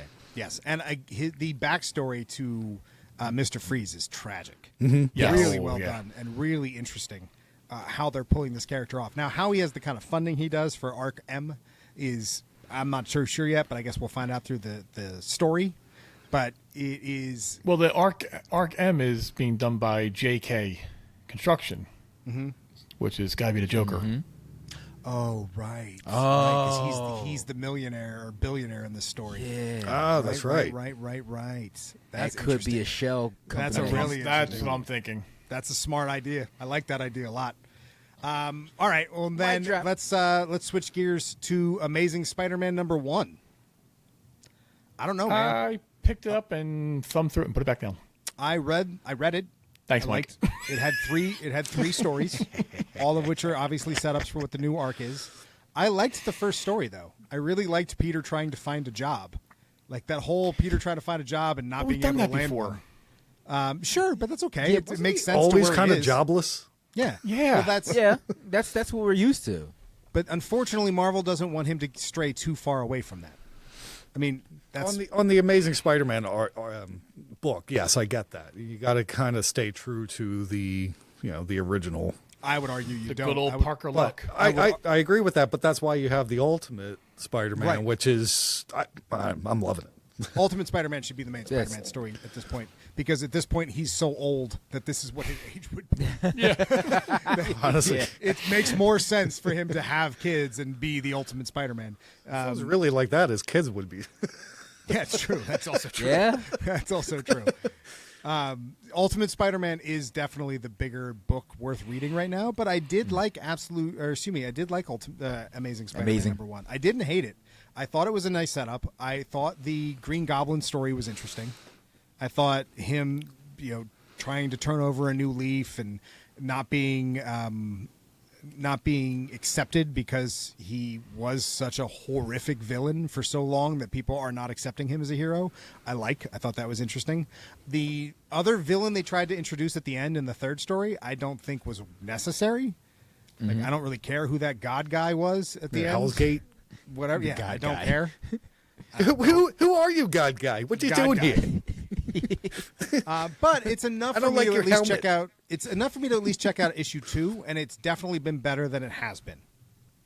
Like, I would much rather read this book than to read him robbing children because Mary Jane is hanging out with Paul. I would much rather read this than when he was in a orange and blue suit and saying catchphrases because he needed money to stream on the internet. Like, there were so many weird decisions they've made with Peter for so long now that a little return to form is probably okay with me. Yeah. Wasn't there Yeah. the one where he had an OnlyFans? Oh, it kind of was that yeah, one. it was- That kind of yeah. was what it was. Kind Yeah. of was that one where he would was show more up like with a- the a- Avengers and get paid to say a catchphrase, so he had to Yeah. say it out loud because someone paid him to do it, and he was streaming while doing it. It was like it was a stupid. Twitch, Spider Twitch. Yeah, it was dumb. It was very dumb. Features has the OnlyFans. So Yeah. Well, not yet. We're working on it. No, he has the only fan. Seriously, give it back. I want my fan back. All let right. him Well, on the then show. the last one I read, which was a lot of fun, which was really good, Transformers 19 pulled me right back in. I was a little off Transformers for a little bit. It all kind of felt repetitive, but this backstory of Megatron and the Sharkticons. Sharkticons. Shaka Khan? Man, how many trials did he go through? I mean, it was like 500. He got attacked like 500 times, and to a point where it was weird seeing Megatron beg. What? Yeah, after 500 Oh, yeah. times of essentially dying and being brought back, he was like, "Please, can we stop this? You don't need to keep doing this, dude. Stop it." But it was very, very well done, and I love his vindication at the end. I love the way that they made the gun part of the story in a Yeah. cool, unique way. Because when you saw it can transform with the Starscream backstory, like it looks like a tank, but it's also a gun, and now you know why. Okay, quick question, because I thought Megatron had 3 different transformations. One was a tank, and another was a gun. No. So There was a in toy. the G1 cartoon, he was a toy. He was a gun, and the toy was a gun as well. It was a Walter Right. P. Walter P-38. Yeah, with a tank on it. no, they're doing that now because of all the U.S. child safety laws and stuff like that. So It's a good change, Newer- though. Yes. That's not a Newer- bad change. It's not a bad change. newer iterations, Megatron will always be a tank. Unfortunately, That's not bad. That's not bad. That's not bad. It's like, Remember the cartoons? He would turn into a gun, but he was a little tiny one. Yeah. So, and that's this is one thing I've tried to teach Maurer about with Transformers, since he's not a big Transformers fan, is mass shifting in Transformers. Mass shifting. Remember in the original Michael Bay movie, the Allspark, the gigantic Allspark, and then it shrank Yes. so Sam could carry it. That's mass shifting. Yes. but isn't So- that exactly how Soundwave works? Isn't he a boombox? Correct. That's, Yeah. And he has the mass, tape. It's Yeah. mass shifting. So that's been around in Transformers since day one. They could be the size of your house, but then transform into the size of your phone. All right, that's a little too much. But- But- Yeah, but it's staying true. It's staying true to the Transformers, Yes. though. Yeah. Correct. Absolutely. And I love the way Albeit they silly. did it. Yes. Well, yeah, he's, they were- he's a tank. there were shark Decepticons, and they were ridiculous Shaka and Khan? awesome. Shaka Khan. Shaka Khan? No. Sharkticon. God. Shaka Khan. You got it. Oh boy. All right, well, that was it. That's all the ones I read, which is a shame because I didn't read Alien Paradiso, which has been a book I've loved so far. So, Feech, how was that?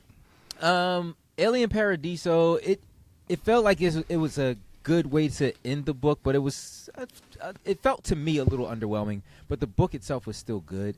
It was underwhelming, but still good? Yeah, like it's because it still played out the story the way it was supposed to go. So the issue was underwhelming, but the whole arc is still good, is what Yes. you're saying? All right. Yes, that's what I mean. Thank you. Yeah. It didn't. Not much to say on that. Yeah. I will say it's a rough It didn't cover. really- It was good. It was It good is. until the end. You know, Spoiler Then it alert. ended, and then No, you're not actually saying that. All right, got it. All right, got it. Storm 7. Listen, I love what they're doing with Storm right now. We used to refer to her as a goddess, but she now is a literal goddess. She Wasn't she is always? the well, no, Wasn't she worshipped as a god for a little bit? worshipped as a goddess. Right. Yeah, she was worshipped, She not actually an is a actual god. goddess. She actually is a goddess now. But what's the difference between Storm, I could destroy the world, and Storm, goddess who can destroy the world? Storm She can destroy the universe Storm's now. a goddess. Storm, Oh, is she- Storm can Don't go you know head this? to head with Phoenix right now Ooh, with no problem. Wow. Oh, well, So then, Storm is a multiversal entity? Or a She is the multiversal? herald of eternity. oh, she she's fights a them. herald. Wow. Then. There you go. Oh, yeah, all right, never mind. Yeah. All right, Storm, yeah, nope. Storm is wildly OP at this point. I Wow. love it. You said Like the right it- word. But yeah, I love how they're writing her right now, and her story is, it's kind of unique in a sense where they don't necessarily have to write Storm as this is going to sound rough, but they don't have to write her as a black character. Storm kind of just has a different world that she lives in and affects, and it has expanded so much with her expansion of powers. Like in this new issue, she ends up facing off against all of the gods of thunder in all the different iterations. And the only one that comes in to help is Thor. But that's how it ends.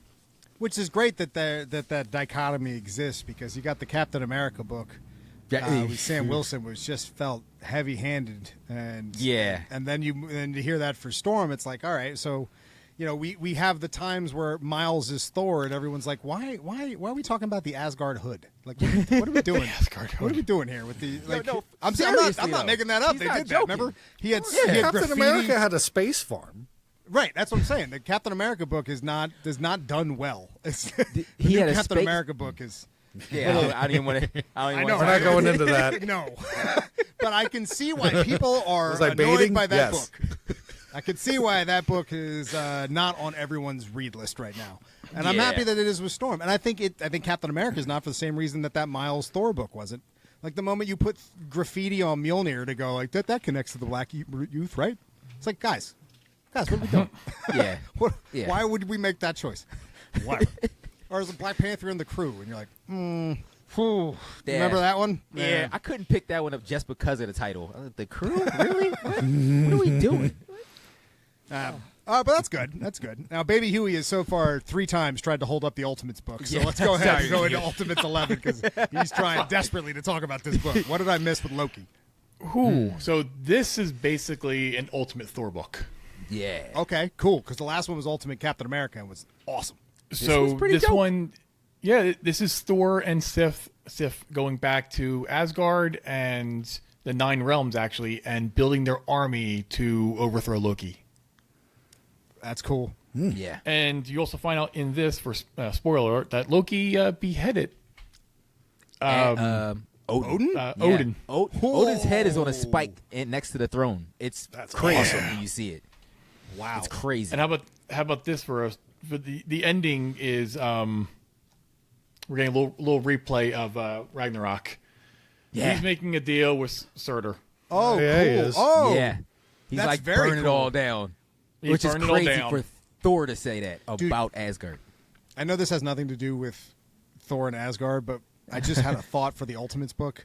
You do realize that this is going to end with some big fight with what, like maybe the Hulk or somebody on near the ocean, and when it all looks like it's going to go to hell, King Namor is going to come back.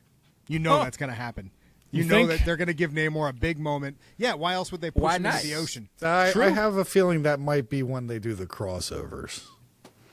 Ooh, wait, what is the Hulk's position in Ultimate Universe at this He's point? in that evil Illuminati. He's the Illuminati. Right. Yeah. But he's also the Iron Fist, and they say he's has something with the that's Nine right. Realms. Mm-hmm. That mic drop, Minty.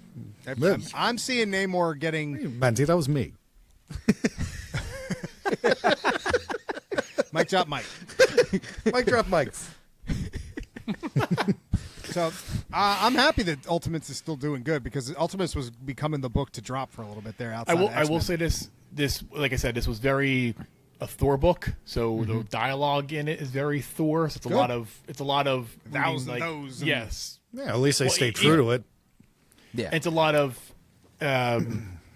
just showing. It's a lot of panels or like full page panels, and Thor just explaining what's going on. Well, and Yeah. Captain America wasn't all that different.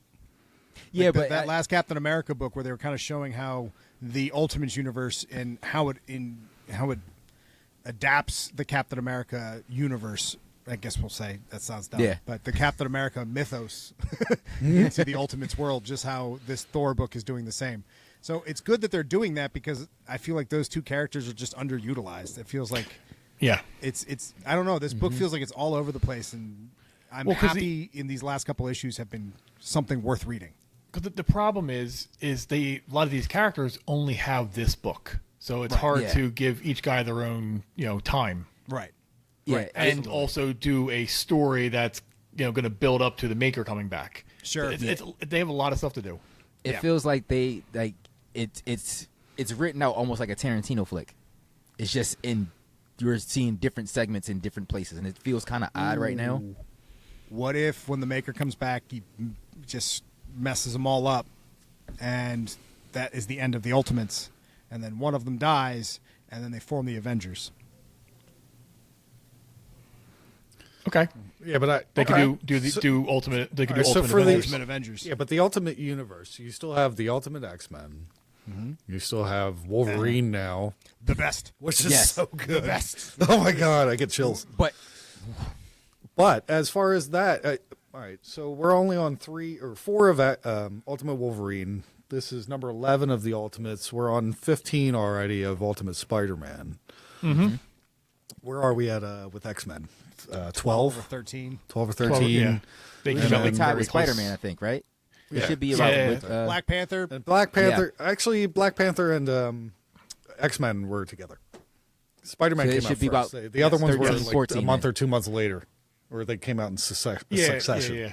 You're right. So it should be about 13, 14 then for X-Men. Right. So since we're this far along in the originals, along with the Ultimates, like how the Maker's going to come back has got to be whatever the crossover I said before. It's got to tie all of these guys in at some point. Oh, and I think it will. And I think how it's going to end is Doom becoming actual Doom. So Reed Richards' Doom becomes a more villainous role in that universe. I believe you could probably kill off a couple of the Avengers that you're like Sif being an Avenger seems like cannon fodder as much as Sif is cool. You know what I mean? Dead. Like right. I mean, it seems. It could be her or Thor. You can actually. No, I think No. they keep Thor. And the reason They'll why I keep think they would Thor. keep Thor is because when you create the Ultimate Avengers, you then have Thor, you then have Captain America, you have Iron Lad becoming Iron Man, Yep. you have Spider-Man. Or does Iron Lad become Kang? I don't think so. 'Cause- Nah, I don't think so. Well, Not I mean, in this because universe. that. Well, I get he why is. you're saying that because Iron He Lad is, I mean- specifically is Kang, but we know this is not. We know this is Tony Stark. No, Yeah. So- with the original star of this universe, we have a Kang that the suit looks very similar to Iron Lad's. So Sure, but I don't. So you think that Tony Stark is Nathaniel Richards? No, I think that Tony Stark is going to be this universe's Kang. Yeah, I don't see that happening. I see Seems they've a set little the anticlimactic to me, honestly. I see they've set the board with all of the characters to be in their rightful places, but they haven't reached the moment in the story where that happens. And I believe Whose logo's that? Oh, interesting. Interesting. Interesting. I That's- still don't see it happening, especially because it's Iron Man, and I feel like Reed Richards' Doom. People would rather Doom than Reed. I think. Yeah. I mean, be Yeah. fair, but people Yeah. want Iron Man. So, Yeah. and I feel to rob them of Iron Man is not the smartest move, especially when you can build a team. Him going by Iron Lad right off the rip means, like, to me, that they want to evolve him into Iron Man. So if you do Ultimate Avengers, you then have the new Black Panther. Hell, you could put Storm on the team. You could. You could move Storm over from Black Panther onto the team. He'll clear his dad's name and then take the Iron Man Yes. mantle. Yep. Yep, 100%. And then I think that's a hell of a team. The Ultimate Avengers could be really, really cool. And then throw Namor on the team as your Hulk. He's not as strong, but he's pretty strong. He is Well, they pretty have strong. Unless she It's goes back Spider- to Hulk's her. back. Little Hulk's wings back. on his ankles. No, the Lady Hulk. She-Hulk. Yeah, the She-Hulk. Yeah. Yeah, she got her hand crushed. She's not that strong. She's not that. Like, don't get me wrong. She was a cooler Hulk. I also like this Hawkeye, too. I mean, Yeah. You have a really cool Avengers team already available, but just throwing these newer characters on there would be a cool evolution from Ultimates to Avengers, and a way to differentiate this universe from the last Ultimate universe. Honestly, I think if they put the correct writer on it, it could be a blast and a huge seller, and could help save Marvel. Well, it seems like As far as the they're getting storylines have been going, I like what they've been doing, but I think they could do better. That's what I'll say about that. I think Spider-Man's been great across the board. I think X-Men got good towards the end, but not enough to keep me in. I think Black Panther was outstanding until just recently, and I think Ultimates has been hit or miss the entire time. The problem is that Absolute came out, and Absolute is almost impossible not to compare the two. Like, we keep saying, like, you really can't compare them, but you kind of have to, because the concept is so similar. I mean, it quite literally is a major villain reshaping the world where the heroes lose all of the things that make them the heroes. I mean, it's to a T the same kind like of the storyline. heads? It's No, just wait. Dark Side and the Maker. Did they talk about it? Like, hey, we should do this thing. You do it on your end. We'll try it on our end. Darkseid's not the reason for the Absolute Universe, yeah, is it? he absolutely 100%. is. No question he It's is. his universe. Absolutely he is. Come on, you guys are No, lying he to me. is. Darkseid merges with the Spectre. Yeah. And then with that new power, he then creates a version of the universe where none of the heroes have the aspect or the support systems that allowed them to become the heroes they were. Which is why Batman has no money. Which is why Wonder Woman doesn't have Themyscira. Which is why we started with Wally without Barry. Which is why Hal is the Black Lantern. It looks like, you know what I mean. Like we're all right off rip. Everybody is losing the things that were important. Look at Superman and the Kents. Yeah, he has no home. He has a foundation. Well, he sort wasn't. of. He wasn't wasn't born, raised. He Yeah. wasn't. Excuse me, raised on right. Earth. Yeah. So he feels more alienated than he normally feels because he doesn't have the same connection that he had from years of growing up on the planet. He's very concerned about the people of the world, where the original Superman wants so much to save the world. Where this one is like, he's there because he knows it's right and he sees his people. Because the dichotomy of Krypton versus Earth and how the systems that be kind of oppressed and held the others down, which is why the Superman symbol being the symbol of the lower class on Krypton opposed to the House of El makes him more of the hero of the people, and he's upset about how the world treats the people. Yes. Which is very different than how Superman, raised on Earth, sees everyone as children that he needs to save. Well, he had that aspect of humanity to him. Yes, 100%. And But the other thing, all right, so my question now is not off basis, but how does the Absolute Martian Manhunter fit into all this? Because We have no idea. He seems like an obscure character to bring into this universe. Yeah. no idea, but he is not. He is the wild card. He's an exciting concept, but I definitely don't care enough about him. Like I don't want to see Absolute Justice League because of Martian Manhunter. Yeah, but I'm loving the book, though. Sure. You have to admit how good the book is. It was a great book. Surprisingly, so good. But So it doesn't. good. But I'm not the most excited for it. Like when put Yeah. it this way, you saw when I went to the shop earlier today, and I saw that Absolute Flash came out. I was stoked. When I see Absolute Martian Manhunter 2 come out, I'm going to go, oh, cool. Like it's exciting. Yeah, It's but that's- good. No, but it I'm doesn't quite the have opposite though. I'm very excited for issue 2 because I never read Martian Manhunter, so I have no idea. When I first I'm saw not the gonna be reading it preview, again.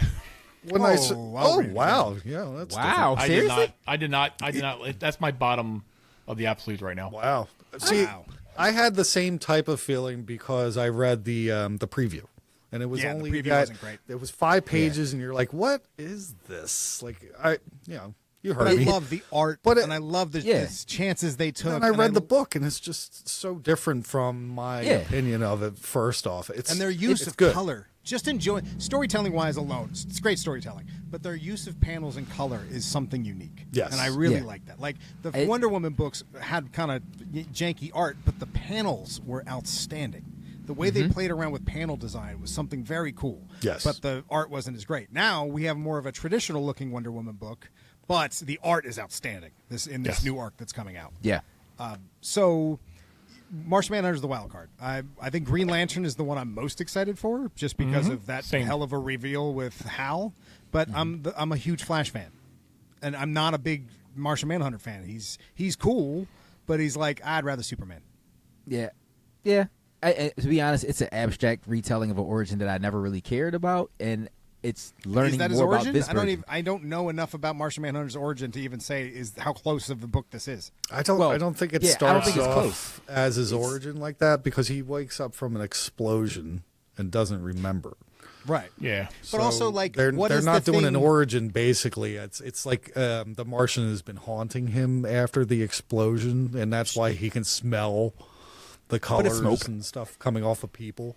But if every book is about removing some support system from the hero, what it got removed from Martian Manhunter? Nobody knows because nobody read it. Right, that's my point. So it doesn't I don't know, unless you're a big Martian Manhunter fan and you're like, this is amazing because of this, that, and the third, like I was with Flash. Like, oh my God, that's early glimpses of Grodd, or even with the Green Lantern. If you're not a big Green Lantern fan and you see Hal's hand turn black, you might not know what that means and that he's able to just kill people with his hand. He also I love what Moshko said last week, that he could be dead. Like, we don't know. There's a lot of really no cool idea. things that could be happening there. Yeah, I'm excited for but this issue too. That's To be honest, we are way over time. Wait, Moshko's- We are so over time. It's not even ridiculous. So we got to wrap up here. wait, There's a bunch of. one more thing. Oh yeah, you might as well. You quite might the as well. opposite of what we were discussing before the show. That's true. I finally got my Power Ranger Prime. Thanks, Diamond. And all I'm going to say welcome. for this, all I'm going to say for this is Power Rangers versus VR Troopers. and go we pick it are up. VR. Lightning finally come meet- in. They finally fight. I love it. I love have it. one issue all- left. Oh, can you put Come it and aside get for it. me? Can you put it aside for me? No. Don't go get it. Put it aside for me. No, Just because it's VR Troopers. That's it. That's it. I love VR Troopers. all right, I just did it. It's funny if you go back and try and watch VR Troopers. It's a rough Yeah. watch. BS. Power Rangers, you can still enjoy the nostalgia of it for being cheesy. You can't enjoy this nostalgia of The special VR effects don't Troopers- hold up the same way on VR Nope. Troopers. Nope, it's way not jankier. at all. Not in the least. I have two real quick ones though. Aquaman has been good. If you're not a fan of Aquaman, read this newest one. It's actually very good writing, and I've never actually read Aquaman or been a fan. And Not a then lot I of read people the have. first That's issue. I'm most like, you people. know what? I can give this a yeah. And issue 4 is good. I'm liking the arc and where they're taking him, and it's not like he's realizing his true stuff because he is learning new powers too. So he's learning to be who he is as a king. And that makes him a little bit more. I guess this one's a little more edgy than Dude's been the king other for a long Aquaman time. books. Relax. I was going to say, it only you took haven't 7 figured it out by now. Just give up the throne, bro. like 70 years to figure it out. But I will say that the Absolute Universe apparently in sales is just crushing. Yeah. Apparently DC Yeah. right now is crushing. They've, 7 of the top 10 or something? It's pretty wild. And Green Lantern was way higher than I thought it was going to be. Yeah, I remember You when have to when say for the store, Martian Manhunter sold out. Green Lantern sold out as well. Ultimate Flash or Absolute Flash definitely sold out. That was one of the quickest. I had to get more. But as far as the Absolute Universe has really been kicking it because of the writing. It's really good. And it's honestly Even when turned the me art's into a DC subpar? fan. I've always been a Marvel guy. Even when the art's a little rough, the story is so good it doesn't matter. I mean, that's the cool thing about Wonder Woman. Even the first arc where I was like, the art seems a little flat, doesn't change the fact that the story was awesome. Yeah. All right, we really do got to wrap this. No. One more is Batman Dark Patterns. So good. Dark Patterns is so good. So good. So good. Dark Yeah, Patterns. I'm right there with you. That's Dark it. Patterns That's is all I so got to good. say. Dark Patterns. And it came out last week, and I really was pissed that I didn't read it. Do yet. that But thing. it's really good. Do it. You can find the show at That Comic Podcast everywhere online. It's at That Comic Podcast, your social media choice. The list is Twitter and X, which is That Comic Pod. Or no, That Comic Pod. I was right. ThatComicPodcast.com is still the best place to go.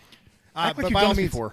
yeah, once or twice. Please, by all means, go to JerseyComicExpo.com and purchase your tickets for April 26th and 27th. And we will be there we'll definitely make In sure color. that Mike is wearing that Mike is wearing Live and bells. in color. Yeah, please. Okay. Well, all right. All right. Just go buy tickets. Call me the Wayans brothers. I've been trying my hardest to get through that as fast as I could, but we're live and in color. And live in color. All right, everybody. Thanks for hanging out for a real long one this week. And so sorry, Moshko, because I'm sure you're the one who's editing it. All right, deuces. Deuces. See ya. Excelsior. Comics. That's that.